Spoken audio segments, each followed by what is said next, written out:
You wanted the best. You've got the best podcast. The hottest podcast in the world.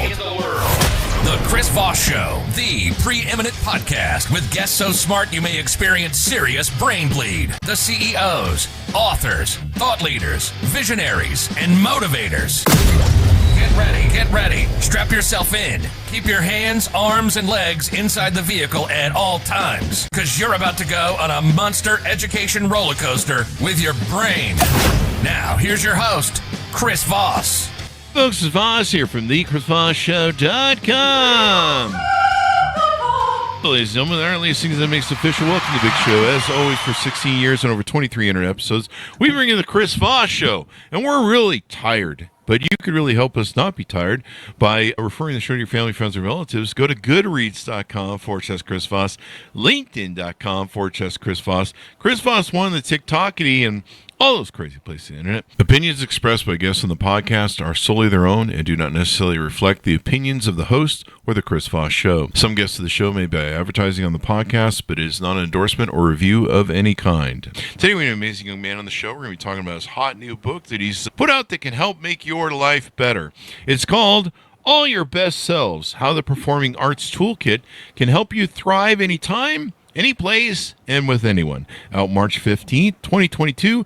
J.J.R. Taylor is the author show. We're going to be talking with him today about his insights, or otherwise known as Jim Rojas Taylor, that we'll be chatting with. And we're going to get into some of the deets on him, his experience, his life, etc., etc. Jim is a first-generation American born and raised in New Jersey for the first decade of his life, then moved to Alabama, which he has left and returned to a few times. He served 6 years in the U.S. Marine Corps and found himself turned into an actor in an unplanned voice lesson. He spent over 20 years as an actor, and in that time became a playwright, screenwriter, producer, and author, among other roles in life taken in the pursuit of life. The latest and so far most important venture is to get this idea behind his book, All Your Best Selves, to teach emotional and mental literacy to the world. Welcome to the show, Jim. How are you? Thank you so much for having me. I really appreciate it, Chris. Thanks for coming. Absolutely. I feel like it's a great privilege to be on here. It's my biggest podcast so far, so I'm moving up a little. It's a privilege to have you, though. You got your book out. Give us any .coms. Where do you want people to find you on the interwebs? There's really two places. One is my website. It's www.tbcenterprises.com. That's TBC like Tango Bravo Charlie. And also you can buy my book on amzn.to. Just look for All Your Best Selves. But on social media as well. I'm on TikTok, YouTube, Facebook under the name Soy Candy, SOICANDIE. So give us a 30,000 overview of what's inside your new book. Basically, what this information is, it comes from about 100 years ago. And just stepping right outside of that, if you look at the 2,500 years of Western acting going back to the Greeks, the first 2,100 years is what people think acting still is. It's pretend, masking, representation. Over the next 300 years, like during the Victorian Shakespearean era, it moved to naturalism. Over the last 100 years, with the advent of this Russian cat named Konstantin Stanislavski, he made it philosophical. It's not about pretending. It's about being, becoming.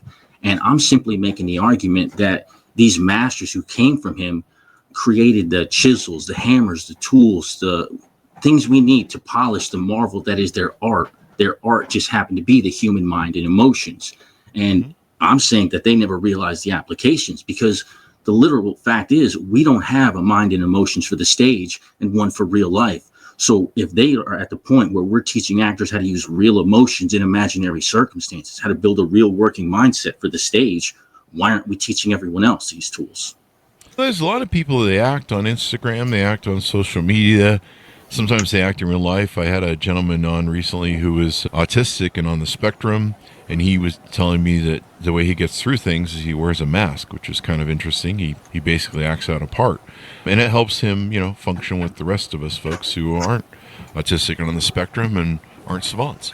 That's kind of interesting. So tell us how we can utilize acting skills to get through life. All right, there's this one. The one I use the most is called the Stanislavski system, and this is created by Konstantin Stanislavski. And I want you to think of it like this. A submarine can't see what's going on, can it? It gets its situational awareness from a ping. It uses sonar, shoots out a ping that tells it where other subs are, where ships on the surface are, where whales are, where the ground is. These 7 questions in the system act the same way. As an actor, we use them to ground ourselves, to ground our character in the moment so we can make the best possible choices we can. I'm saying we can do the same thing in life. Here they are. Number 1, who am I? This is the moment in relation to you. Number 2, where am I? This is the moment in relation to the environment you're in.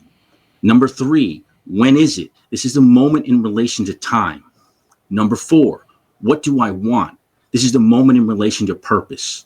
Number 5, why do I want it? This is the moment in relation to desire. Number 6, how do I get it? This is the moment in relation to action. And number 7, what's in my way? This is the moment in relation to obstacles. Like, these are acting questions, but these are life questions as well. How many people have asked, what do you want? I don't know. Never thought about it. You know? It's funny. Most people have never sat down and thought about what they want, right? It's interesting how they haven't crossed that. We're not taught to think that way. If you look at and I can't speak for the world, but the American education system, we're programmed for 12 years. We're programmed to essentially think and act and behave the same way. We got to follow these rules, pass these tests, and then we succeed and become a functioning piece of society. These rules, or not these rules, but these tools and techniques are designed to find your most authentic self by asking the questions, kind of like that Jungian concept of self-actualization. These are the questions you ask yourself to discover who you are. And what I'm saying is, if you can take these things, you can develop yourself in multiple different ways. So you can create multiple versions of yourself. It's kind of like that idea of multiple universes where there's different versions of you that took different choices. What I'm saying is you can take these tools and techniques, pull all those versions into your own mind, and now have a plethora of choices that you can choose from in the moment so you can make the best possible choices for you in that moment. It's something that people need to figure out sometimes you go into situations you don't like, right? Is that mostly what you might use this for? Situations where, maybe being yourself isn't the best move to make, maybe a job hire, maybe dating. Absolutely. Like a job interview. How many people go into job interviews for the first time when they walk in the door? I'm going to have that well rehearsed. I'm going to think about questions they could ask, questions I could ask, what I bring to the table, what other people bring to the table. So it's the question of doing your work and acting. It's kind of like in real life, people have insecurities. In the acting world, we call that stage fright. You have stage fright because you haven't answered all the questions. You haven't known all your points. You don't know you're blocking. There's still holes left in there. So you don't know what to do in those holes. If you fill those holes out, you don't have stage fright. The same thing in life. If you take the moment before you go any situation, I mean, granted, it goes into interviews. But this works in all kinds of stuff. Let me ask you this. Have you ever heard of that concept, the it factor? Yeah. Can you explain it? Can you describe it? People have the chevet,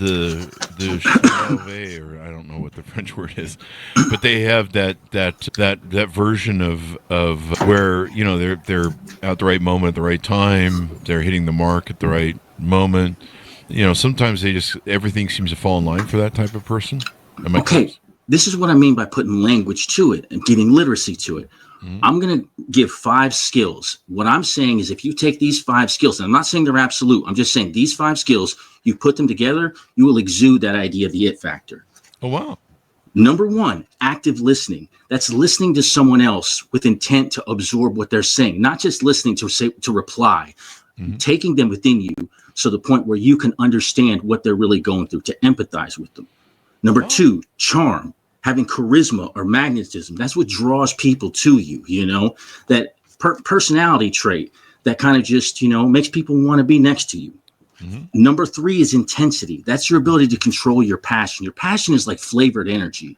It's this energy that you have, but there's different flavored energy. That's how I see it. Yeah, that's how I see emotions. But intensity is the ability to control it and have it do work for you.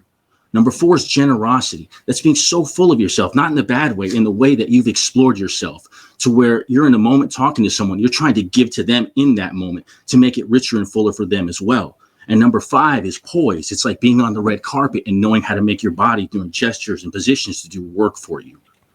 So that's what I'm saying. If we can break it down, we can teach it. Now, if you need to go into a negotiation, an interview, a presentation, you can turn on the it factor, turn it on and off like actors do. We turn on these personalities on and off. So all you got to do is do the time, do the work. Boom. Now you got a new skill. I mean, I kind of do a little bit of that on the show. People always ask me that when they're hanging out with me and I ask questions about them because I'm curious about people, and or on like first dates, and people will be like, I don't know whether you're in podcast mode or whether you're in, if this is the real Chris Voss because you have a personality online. And so it's kind of funny, but I'm like, no, I'm genuinely interested in people. Just because I'm asking you questions doesn't mean I'm in podcast mode. But the thing is, they're both really you. It's not one's the real you and the other isn't. And there's a reason why. And this is the difference between masking and being. And this is what Stanislavski changed. Most people, have you ever heard of the term code switching? Code switching? Code switching is a linguistics term. But what essentially is in the cultural behavior, it's like when a kid from an urban neighborhood gets a job, like in a golf club in an affluent place. So he's got to change the way he behaves, the way he talks to fit into that new environment. That's something that when I'm talking about here is kind of like hyper code switching. There are people who do it just to fit in. There are people who absorb themselves into the environment and culture and become a part of it. Now, if you do that, now you're in that world. You're not just putting on a facade. You can answer the questions being in it. And that's what I'm saying at this point, because people hit me up all the time. Because my crazy thing is this idea derives all the way back from when I was 4 years old. When I was 4 years old, my parents took me to midnight mass. And for whatever reason, the concept of eternity hit me, freaked me out. I realized there's no end. There could be no middle. If there's no middle, it's just a perpetual beginning. So 10,000 eons from now, even though I didn't understand the scope of time, I would still exist. And what freaked me out was, what am I going to do with forever once I've done everything many times over? Boredom got to me. How do I exist in the never ending, nothing left to do? So I regressed inside my mind and I started creating these programs. I refer to them as my suits and bubbles. My suits were basically, like I said, active listening. I would listen to whoever I was talking to absorb everything they had mentally and emotionally to recreate them as myself. My bubbles were like the holodeck in the Star Trek universe. Have you seen Star Trek? Yeah, I'm kind of familiar. It's like the holodeck. It could be anytime, any place, anywhere. So I would put these suits inside these bubbles. And what I didn't realize as a child, I was giving myself a place in my mind to work. And that's where I went from. So I started creating all these versions. But now people are like, oh, which one's you? And I'm like, they're all me, brother. I filled them out. I grew out it's kind of like you're playing a video game and you max out all the skills. That's what I've been doing. I've been going my whole life, maxing out all these versions of me. And now I'm just this grandiose thing. And I think as you progress through life and you master these things and being different people to different things, like certainly when I'm in leadership mode, I'm kind of different than I am when I'm in podcast mode. When I'm in empathy mode, I'm kind of a little different. You kind of master these things and getting good at them. When I'm speaking, it's a little bit different. There's probably a bit more pompous, sort of, I don't know if pompous is the right word, basically, jacked up energy, all that sort of good stuff. But really what you're saying is these are all features of us and how to bring out maybe the best in our different aspects of our personality. I mean, you hope for the best, but honestly, it brings them all out. It's how you use them. So you could literally use these to bring out the worst qualities as well. I don't push towards that or recommend it, but it is a path. I can't not say that. To me, the way I see it is like this, because the pushback I get the most is like, why do I need acting tools in my life? And the best way I can analogize it is, let's say I got a screwdriver, right?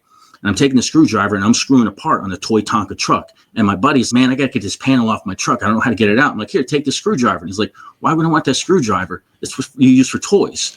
So I'm saying, taking the acting thing, toss it completely aside and put this education, and we change the world. Because if you consider this, when we gave written literacy, reading and writing to the masses, changed the world.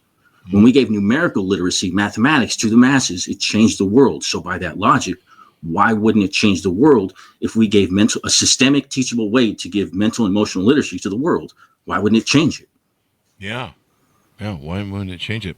So tell us a little bit about you, yourself, your upbringing, et cetera, et cetera. How did you grow up? How did you get into acting, in your words? And, of course, eventually you decide to write the book. Absolutely. It was a wild ride because people ask me my goals. I don't have goals. I just look at the next step in front of my feet. Like I said, when I came out as a child creating these programs, it got me to the point where I was a sponge. I just started absorbing the world. So whenever I got into something interesting, I just dove into it. My first, taste of acting was Theater 1 in the freshman year of high school, but it didn't last long. I got kicked out after 6 weeks and sent to JROTC, and that kind of, helped lead me to the Marine Corps. Oh, I did 6 years in the Marine Corps, 5 active, 1 reserve. Oh. But when I got out, my first job was working at a Lone Star Steakhouse in Huntsville, Alabama. And I remember I was honorary, just dumb jarhead. And I was rolling silverware at the end of my shift. And there was a couple other girls over there. And one was going on about her voice lessons. And I was in ball breaking mode. So I was like, come on, you want to talk about voice lessons? It's hard. Let me talk to you about hard, girl. And then as soon as I snipped at her, she just stood up and fired back. She said, I bet you couldn't do 3 weeks, soldier boy. And I was kind of taken aback by her fire, you know? So I'm like, yeah, I'm going to take a challenge. I'm going to go take 6 weeks of voice lessons. So I instantly went and found a voice coach just to, you know, I guess assert my dominance. I don't know what I was thinking at the time, but I did it. But after the first class, I forgot about the bet challenge, whatever. The way this guy handled me and just made me sound was just shocking to me. And then he was like, hey, can I interest you in doing a chorus? And he took a little bit of work to make me do it, but he got me into a chorus where I was singing with the group, so it was easy. Then when I was in the chorus, there was the group that was doing the chorus was doing a play called Pocahontas, or a musical rather. And the character Thundercloud, they had went through 4 or 6 people had dropped out, and they needed somebody within 2 weeks to do the show. So they got me to do it. And then I just started getting into it. I mean, I started auditioning and booking parts. Like my first 2 years, I did 30 credits. And then after that, in 2005, I went to New York. So from 2005 to 2007, I was in New York. I started working up there. I wrote, produced, and performed my own play. And from the moment I wrote the first line of the play till the day we closed, 5 months had passed, maybe 5.5. And it blew so many people away because they were like, how did you do that so fast? And my answer was, I didn't know I wasn't supposed to. I didn't have any of the stuff to block me because I wasn't mentally put that way. I was just looking for what I needed to do next. But that got me an audition for my first principal role in a SAG film called Hunger. And that brought me back, because I was in New York at the time, but that brought me back to Huntsville, Alabama, because 5 states who did the film filmed it in Huntsville, Alabama, which was ironic, funny. Oh, wow. Yeah, so I came back here after I got the part, and then I kind of got stuck down here. And actually, when I was doing the film, this is where the poignant part was. There was a moment that I call my quickening moment. I was in a scene with, have you ever seen the 90s Mortal Kombat films? No. There was this actor who played the first Johnny Cage, Lyndon Ashby, and I was doing a scene opposite him. Now, in moments like this, they film one actor at a time. So when I was filming his scene, he was on camera. I wasn't. But when they yelled cut, he reached over and shook my hand like I pulled his kid out of a fire. I didn't get it at the point. Wow. But what had happened was, because even though I wasn't in my character, Alex, my lifestyle that I was living kept me present in the moment. So when I was delivering my lines, even though they were out of character, they were still giving to him as an actor. Because what happens in those moments is that the person who is off camera is just blah, blah, blahing their lines. That's not giving to your scene partner. That's not allowing them the best possible performances that they can make, because it has an effect. So that's what he was thanking me for. But when I realized that several weeks later, it was, like I said, I leveled up. That's when I realized that this is something big. I didn't realize it was a mental and emotional literacy at the time, but I knew it was much bigger than just this, because it was a way to teach this stuff. So that's what kind of got me to there. Then after that, a couple years after, that's when I started writing the book. And then the book kind of floundered a little bit. I mean, it came out in 2001, so it's been a couple years, but it's just trying to find my voice and find advocacy, because, I mean, I'll admit it, man. I'm not the guy who should have this idea. I tripped over it. I'm not the hero this idea needs. I'm the hobo it has, but I'm going to carry it as best I can, you know? Yeah. And so you decide to write the book. You write the book. And what were your thoughts as you were writing the book?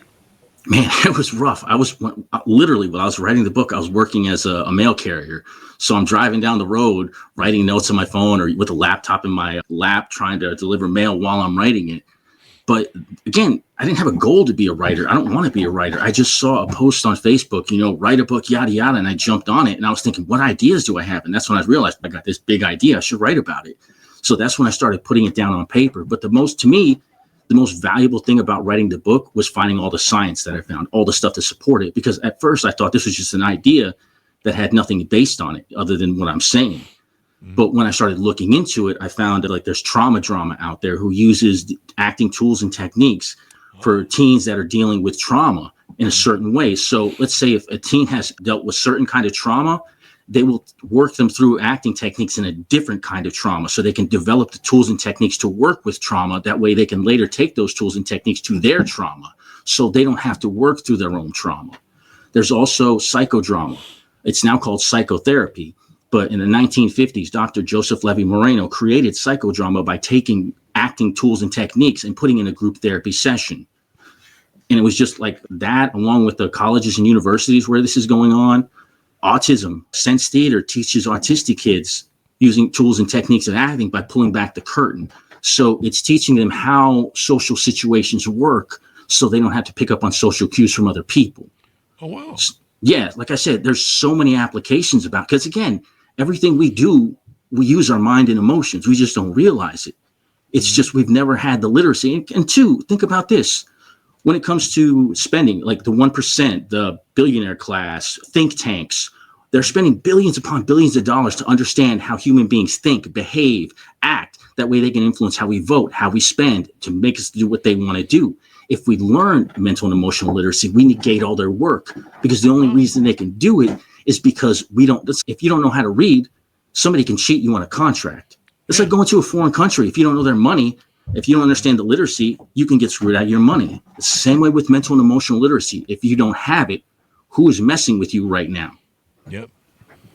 Who's messing with you right now? And now, do you do consulting? Do you do coaching? Do you help people walk through the stuff in the book, or is it still new on the book? It's still new. Like I said, I mean, I have done it, but not professionally, because like I said, I ain't the guy. I'm a high school dropout, you know? I mean, even though I have all this knowledge and I can talk to it with the best of them, I don't have like credentials or advocacy. I'm just a guy who tripped over this amazing idea. And like I said, everywhere I've done 26. This is the 26th podcast interview I've done since February 6th, brand new for me. But every question I've been hit, I've been able to come back with an answer and explain in multiple different ways how this stuff can help. Because like I said, this is going to level up humanity. I'm trying to find the right words to deliver it. I think you have. You've written a book. You're getting the message out there. You know, there's plenty of high school dropouts that have become successful coaches and help other people. I barely graduated high school and started my first company at 18. There's no reason, you know, you're not, you know, there's nothing that says just because you're from high school that you can't do these successful things. So I think there's a lot of things that you can do to help people with this. I can see how this can really apply to a lot of people in a lot of different lives. Oh, absolutely. Just like I said, if you go into things like negotiation, or here's another thing, adolescence. All of us go through adolescence. Why aren't we teaching kids in primary school how to emotionally regulate so when they hit junior high, they don't get crushed with that emotional feeling of adolescence? That's one method right there that we can use to teach these kids. I mean, we're teaching them we're teaching them math and reading. All we got to do is add this in there, and just as a humanity. Yeah. There's a lot of things we need to teach kids that we don't teach them, and then we teach them a whole lot of bullshit they really don't need. You know, things like, you know, algebra and trigonometry. I mean, seriously, the only people who should do that are the people that are really tuned in to numbers and math.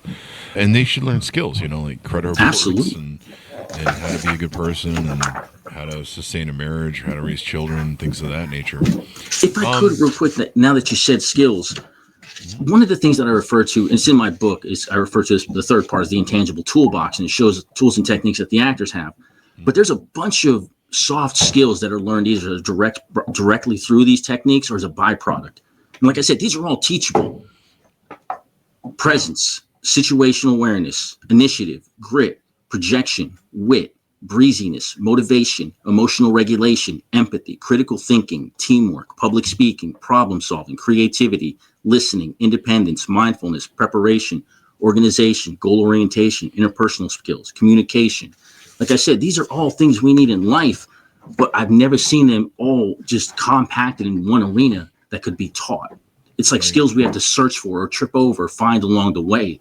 So if we put them all concentrated together, we're saving kids time in their life. And people who don't know how to do it now at any age can pick it up now and learn it and use it actionably in the moment. So there's 3 acting masters, I believe, that you pull from and break them down and talk in the arenas of acting. Tell us about those 3 individuals. Absolutely. The first one is Konstantin Stanislavski, and he's regarded as the father of acting. He's the one I was telling you that the Stanislavski came from. And he had a unique situation because his actors are not really regarded, especially in that time frame, as rich. But he came from a rich family, so he had his own theater. And that's what helped him basically create this system because he essentially had his own incubator. He had endless amounts of money to create. And I mean, there's stories that he was kind of a little crazy with it, because he wanted exactly what he wanted, but it was all his thing, funded his way. That allowed him to create these systems and put them out there. And then from him was born the group theater. The group theater existed in New York City, and that's where method acting comes from, the American method. Sanford Meisner was among them. Now, if you look at acting, there's different styles. There's outside in and inside out. Inside out is working from the inside going out. Outside in is just the reverse. Stanislavski is inside out. Work for the inside, work exterior, go to exterior.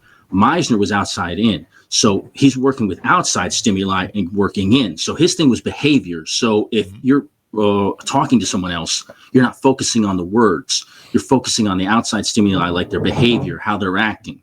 And that lets you learn how to read behavior, which again is another skill. We should be able to read behavior as human beings because we live in a deceptive world. If you're in negotiations, if you're bartering, stuff like that, it helps to learn to see if someone's, got a card up their sleeve. And the third one is Uta Hagen. She comes a little later, but she wasn't in the group theater, and she's also really big into improv as well. But she created her own system that's very similar to Slavsky's that is used to break down the character and to understand the little separate elements of the character, which again, the character being us, it lets us learn separate elements of us. There you go. And you develop more of your personality, who you are. You take a hard look of who you are and everything else. What do you hope people come away with as they read your book? A couple things to realize that, because we have that mentality we can't change, especially older folks. I can't change. This is what I am, blah, blah. You can change. Anybody can change. You just need the tools and techniques to change and the willingness and the discipline. So one, that it doesn't matter who you are, where you are. If you feel that urge inside you that something isn't right and you want to be a different way, find the tools and techniques to help you change, to invoke that change. And two is just to be curious, because that's what helps us through life. Curiosity, it's a double-edged sword. Curiosity killed the cat, so you got to be careful. But it's great to be curious because it brings more of outside what's in the world into you, and that helps grow you. Because the more that you absorb into you is the more you become, as long as you take it seriously, take it to heart. Any future plans that you have, a newsletter maybe that people can join, or maybe consulting or coaching here coming up that people can watch out for in the future, projects you're working on? I'm still learning. I'm doing the social media thing. I'm taking it a step at a time just because it's been so fast. I wasn't expecting the podcasting to hit so hard for me, but I definitely want to do that. I may very well start my own podcast host show myself, but right now I'm just baby stepping into it, and just I guess the next step right now would be just, if you look at my website, I have some video productions that I'm doing, just small miniature work stuff, but it's something to put out there. As we go out, give people your final thoughts on the book, where to pick it up, where to stay in touch with you if they have questions, where to reach out, Annie.coms, all that good stuff. Awesome. Yeah. Again, www.tbcenterprises.com. That is my website. You can go on there. You can see all the projects I'm working on. You can see the podcasts that I've done on so far. Also, amzn.to. If you check out my book, All Your Best Selves, it's on there for sale. And like I said, it's broken down into 3 parts. The first part is my life, my autobiography in relation to the book. The second one talks about the idea and basically the science that supports it. And the third part, which is the biggest part, is the intangible toolbox, where it breaks down the 3 masters, Stanislavski, Meisner, and Hagen, along with improv techniques. And it shows you how we use them as actors alongside how you can use them in life with exercises. Thank you very much, Jim, for coming on the show. We really appreciate it. I appreciate you having me. Like I said, this is all new for me, but I feel like it's important work. I'm just trying to do the best I can by it. I think you're doing great. Get the coaching and the consulting together, the newsletter, the podcast, all that stuff, and you're going to be supporting this book and kicking ass, taking names. I hope so. Thank you. Thank you. And thanks to my audience for tuning in. Order the book wherever fine books are sold. All Your Best Selves, How the Performing Arts Toolkit Can Help You Thrive Anytime, Any Place, with Anyone. Out March 15th, 2022, under author name J.J.R. Taylor. Thanks so much for tuning in. Be good to each other. Stay safe. We'll see you guys next time. That should have us out.